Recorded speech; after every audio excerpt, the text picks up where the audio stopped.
And hi again, everyone. Welcome to WKYC.com. It is breaking Cleveland Indians coverage this afternoon. I'm Dave DeNatale, along with my guys Nick Camino and Ben Axelrod. The big story in sports today around the city of Cleveland, around Major League Baseball. The news that, guys, I think we've been waiting for maybe 2 years now. Francisco Lindor, Indians shortstop all-star, face of the franchise, along with Carlos Carrasco, traded to the New York Mets. Ben, I want to start with you. You wrote the story today, and you've also written about the guys coming to the Indians from the Mets organization. Just your kind of top-line reaction to all this.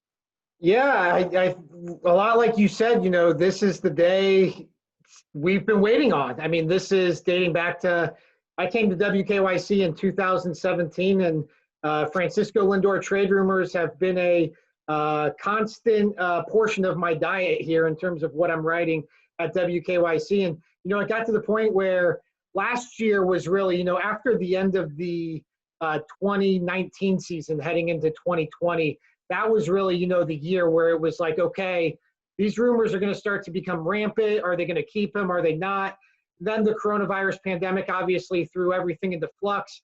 And then by the time they got to this offseason, it was not a matter of if, but when are they going to trade him? And you knew it was going to happen before the season. So, we always joked behind the scenes that we knew it was going to happen during a busy day and during a busy week. And lo and behold, it did. And, my first reaction, though, to the trade is I thought the Mets made a lot of sense, just trying to envision where Frankie was going to wind up, what kind of uniform he was going to be wearing. I just always kind of pictured him in that Mets uniform. So a lot of this made sense, but yeah, it's just kind of surreal to see it actually happen here. Nick, you followed Francisco Lindor's career for a long time, going back to your previous life in radio. We've had past lives in radio, you and me.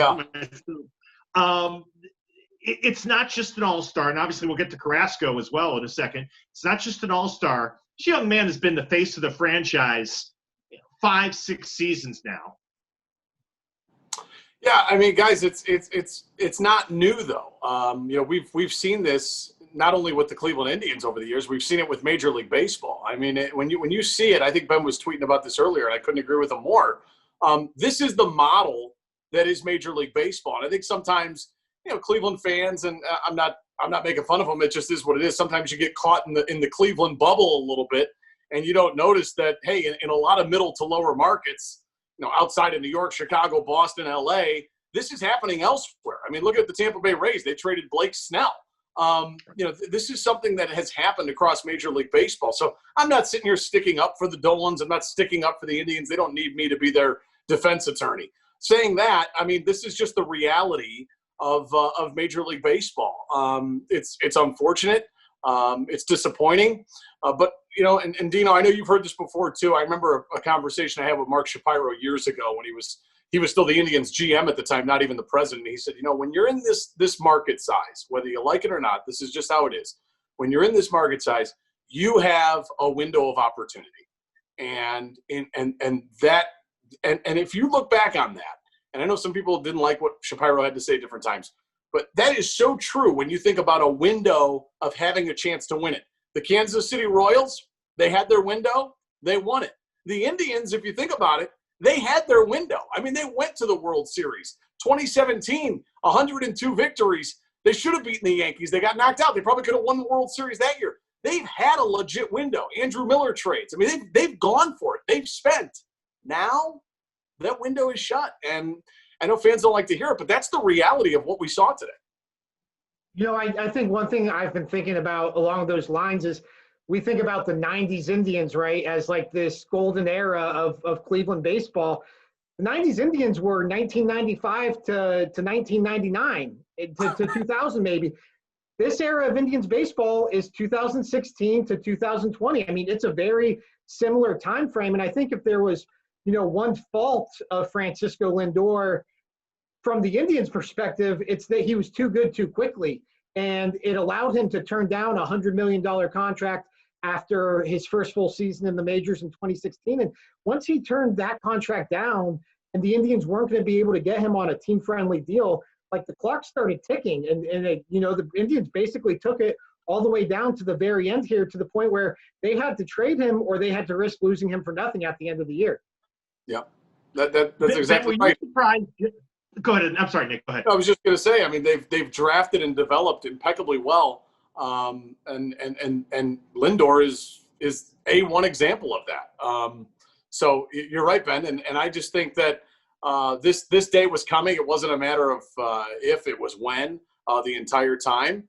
And now the hope is, and I know, Ben, you've written about this at WKYC.com, is that, you know, are the guys that they got, are these guys good enough? You know what I mean? I don't know about the return that they got.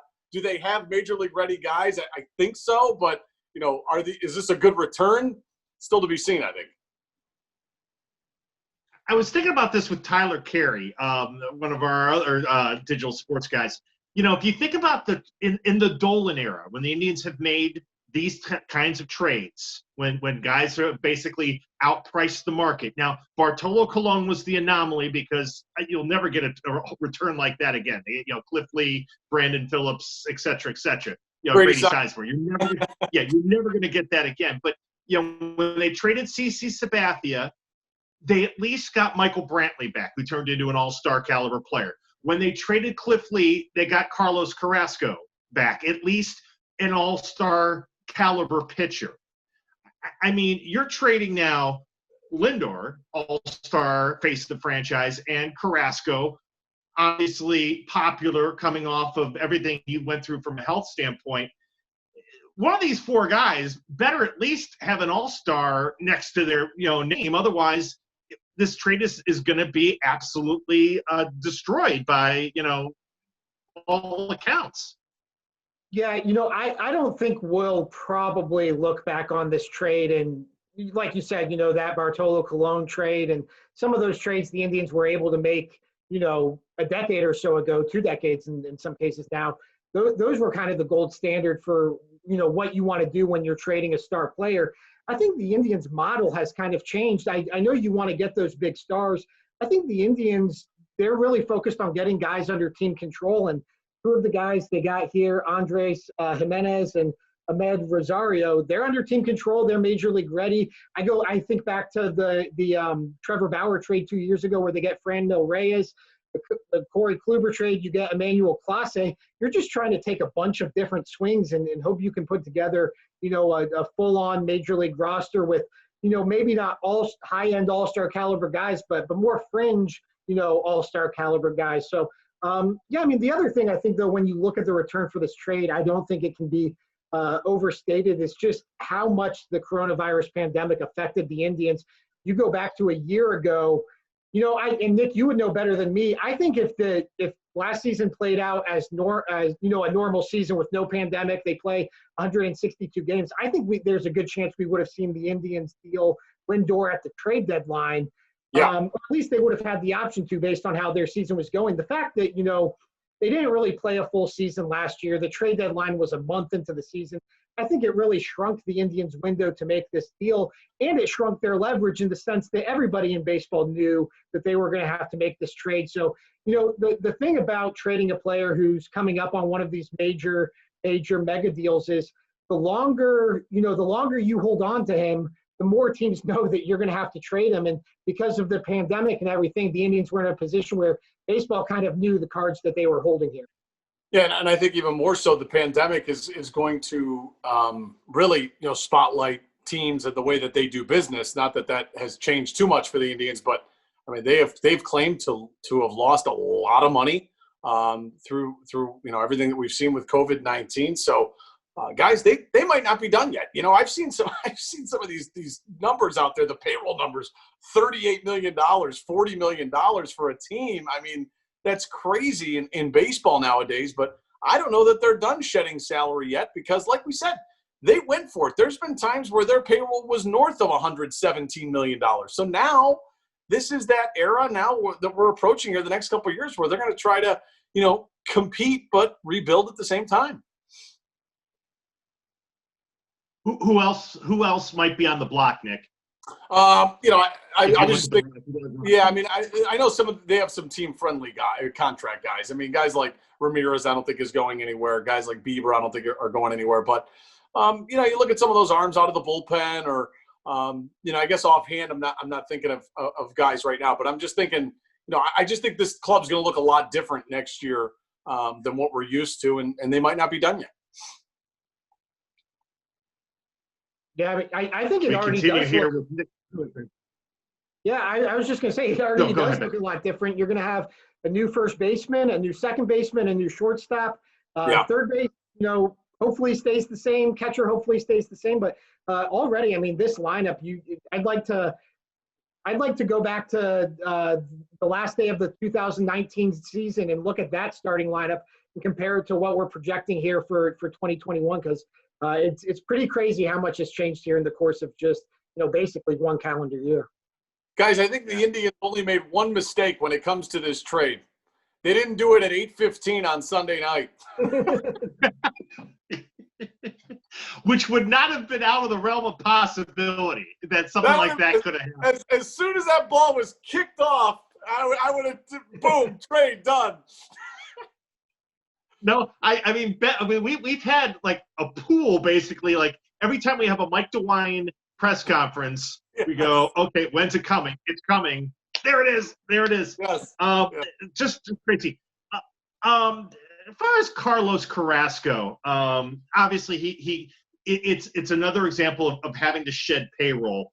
But I'll tell you, he's a guy that is going to be remembered for his courage, and people are going to always remember that 2019 All-Star game and his triumphant comeback from leukemia. I'm sure it wasn't an easy trade. I'm sure for either guy, but there's some sentimental attachment to Cookie, I think, for all of us. Yeah, absolutely. I've covered the Indians a long time, even before joining WKYC. He's one of the best athletes, one of the best people that you'll ever come across.